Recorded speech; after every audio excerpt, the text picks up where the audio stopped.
Today's video is sponsored by Squarespace. From a website to an online store and everything else in between, Squarespace is an online platform that helps you build an online presence to run your business. Throughout NBA history, there are a plethora of forgotten teams. One of those teams are the mid to late 2000s Houston Rockets, an organization that featured both Yao Ming and Tracy McGrady in their mid to late 20s. And if we were to be optimistic, this was supposed to be a team that had the potential to leave a massive impact in the NBA throughout their dominant years. But unfortunately, that never transpired, and I believe a lot of people do not thoroughly understand why that is. But before I get ahead of myself, the story actually begins in the summer of 1999. In the 1999 draft, the Vancouver Grizzlies selected Steve Francis with the second overall pick. Unfortunately for them though, Steve Francis publicly announced that he did not want to play for that organization. Because of this, the Grizzlies, right after drafting him, were basically forced to trade him away, and the Houston Rockets were one of the very few teams who had the assets to acquire him.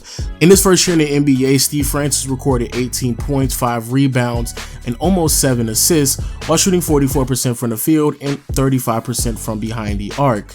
But unfortunately, this didn't really translate to wins, especially because Charles Barkley and Hakeem Olajuwon were towards the end of their careers. And so the organization finished with a record of 34-48. And unfortunately for the organization, this level of success will continue to be a pattern. And at their worst, at the end of the 2002 season, the Houston Rockets finished with only 28 wins, as Steve Francis was only available to play 57 games that season. Because of their poor record, they end up being a lottery team and actually got the #1 overall pick, in which they utilized to select Yao Ming. Yao Ming, as many of us are aware, is a 7'6" center that had the potential to really dominate the NBA. However, after the 2002-2003 season, it became very obvious that Yao Ming just wasn't going to be this immediate ultimate beast that the Houston Rockets assumed that they were drafting, as it was extremely clear that Yao Ming was going to be put on a minute restriction, and he was nowhere near as physical as many people would have liked him to be.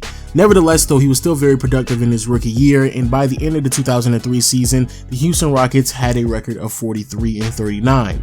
Unfortunately for them, though, because they're in the Western Conference, that's not enough to make the playoffs, so yet again, for the 4th consecutive season, the Houston Rockets end up missing the playoffs. And because of the lack of success, the organization decided to fire head coach Rudy Tomjanovich and bring in Jeff Van Gundy. Jeff Van Gundy got his name recognized by many organizations in the NBA with his time coaching the New York Knicks.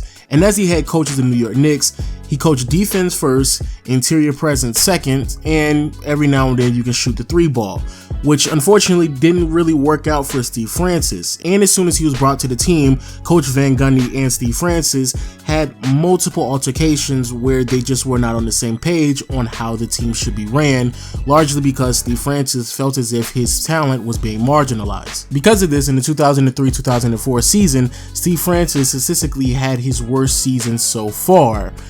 But unfortunately for Steve Francis, the organization actually saw the most success that they had seen since the 90s, in which that season the organization won 45 games, had the 5th best defense in the NBA, and actually made the playoffs. And because of the amount of success, identity, and direction in which the organization was heading into, they really didn't care if Steve Francis didn't get along with the head coach, because they were going to side with Jeff Van Gundy over Steve Francis. Because of the poor relationship between Jeff Van Gundy and Steve Francis, it forced the organization to trade Steve Francis to the Orlando Magic, as well as a few other pieces, and in return, they received Tracy McGrady. T-Mac is listed at 6'8", however, many people claim that he is 6'9", and his wingspan, depending on who you talk to, ranges somewhere between 7 feet long all the way to 7'3". And because of his athleticism, scoring ability, and physical traits, there was a lot of people who believed that with him being on the Houston Rockets and around some competent players, as well as a really good coach in Jeff Van Gundy, that we were going to see the best version of Tracy McGrady. In the 2004-2005 season, the Houston Rockets saw their first 50-win season since 1997. They finished with the 4th-ranked defense, and offensively they were about average. However, it was very clear that they had an identity offensively while still trying to build pieces on the defensive end. In the first round of the playoffs, the Houston Rockets matched up with a 58-win Dallas Mavericks team. The reason for this is because, like I stated in a previous video, the divisional rules put the Houston Rockets at a massive disadvantage, largely because they were in the same division with the Dallas Mavericks and the San Antonio Spurs. But nevertheless, the Houston Rockets still had enough talent on their roster to compete with this team, especially if Tracy McGrady and Yao Ming were set to take that next step in this series. And on the surface, it definitely comes across as if both Yao Ming and Tracy McGrady had great series. Tracy McGrady averaged 30 points, 7 rebounds, and nearly 7 assists while shooting 45% from the field and 37% from behind the arc, where Yao Ming averaged 21 points, nearly 8 rebounds, and almost 3 blocks while converting on 65% of his shots. But those numbers, especially Tracy McGrady's, don't really tell the whole story, because despite the fact that Tracy McGrady performed extremely well during the series, there were very pivotal moments in 3 consecutive games, to be specific, in which he did not perform in the fourth quarter to close out the game. And then finally in Game 7, the Houston Rockets were blown off of the court by a record margin of 40 points to the Dallas Mavericks. And to be completely honest with you all, this would unfortunately become a reoccurring theme with Tracy McGrady and Yao Ming on the same floor with one another. The very next season, the Houston Rockets only finished with a record of 34 wins because both Yao Ming and Tracy McGrady missed large portions of the season. Because of this, the organization was given a lottery pick, and with that selection, with the 8th overall pick in the 2006 draft, they selected Rudy Gay, immediately trading him to the Memphis Grizzlies. In return, they received Shane Battier, who was a perfect 3-and-D player for this team and fit right into the organization and what this team needed. So entering the 2006-2007 season, the Houston Rockets actually had a pretty doggone good team. If you look at from top to bottom, this is easily the most talented team that Tracy McGrady had been around up until this moment, as well as Yao Ming, and they had a lot of expectations for themselves, including Tracy McGrady, because before the playoffs started, with a lot of people talking about his inability to close games in the playoffs, he set a challenge for himself, claiming that if we don't get out the first round, it's on me. This season, the Houston Rockets would finish with a record of 52 and 30 wins, which really doesn't depict how dominant this team was during the regular season, largely because Yao Ming would finish this season only playing 48 games. However, there were definitely stretches of greatness in which you could clearly tell how dominant this team could potentially be. And entering into the postseason that year, they not only had to match up with the Utah Jazz, which was far from a daunting task to match up with while you compare them to teams such as the San Antonio Spurs, Dallas Mavericks, or the Phoenix Suns, but also Yao Ming came back and he was healthy and played all 7 games in the first round. And not only that, Yao Ming actually performed pretty doggone good, not only in the regular season but in the playoffs as well. But unfortunately, the same could not be said about Tracy McGrady in the first round of the playoffs, because again, Tracy McGrady underperformed in the playoffs, which inevitably held them back from advancing beyond the first round. And this series is not only a pivotal point in this storyline for the Houston Rockets, but also for Tracy McGrady's career. So much so that Tracy McGrady, after thoroughly recognizing how poorly he had performed and the level of scrutiny that he was going to rightfully receive, he damn near broke down in tears in the post-game interview after Game 7. Maybe I could have did more, but it didn't happen. I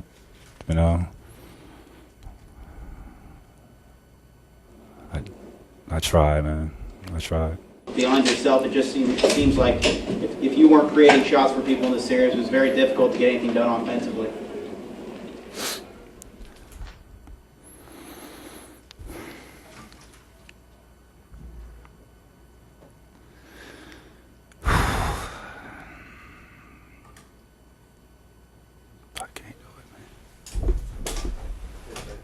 And to be quite frank with you all, so I can wrap up this video and not make it too long, that's really how the Houston Rockets' entire stretch of years concluded, with a first round exit from an underperforming Tracy McGrady, or with either Tracy McGrady and Yao Ming suffering from injuries, like in 2008, when Yao Ming was unable to play in the first round and Tracy McGrady was indeed dealing with back spasms. But even in 2008, without Yao Ming, the organization was still rather successful.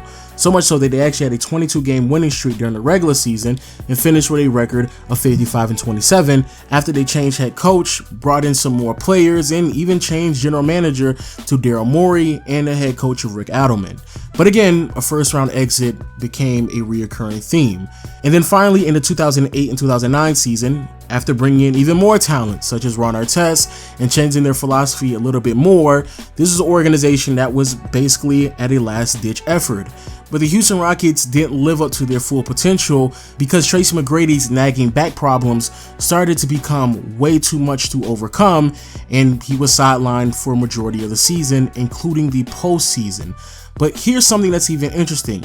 In the playoffs of the 2009 season, not only were they able to make it past the first round without Tracy McGrady, but they took a Los Angeles Lakers team that was led by both Kobe and Powell to a Game 7, and even in that series, for those out there who don't know, Yao Ming, who was pretty impactful for the first 3 games, went down with an injury that kept him sidelined for the remainder of that series. So what happened after that season? Well, they basically traded everybody.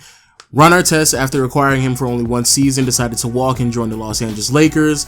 Tracy McGrady, quite frankly, was just never the same after consistently dealing with back problems, and in the very next season, they decided to trade him to the New York Knicks, and then Yao Ming missed the entire 2009-2010 season, and then tried to come back, but after 5 games decided to retire. Shane Battier was traded, ironically, back to the Memphis Grizzlies, and even they had a player such as Kyle Lowry on this roster as well, which many people may not be aware of, but even Kyle Lowry was traded as well to the Toronto Raptors, and in return they received even more assets.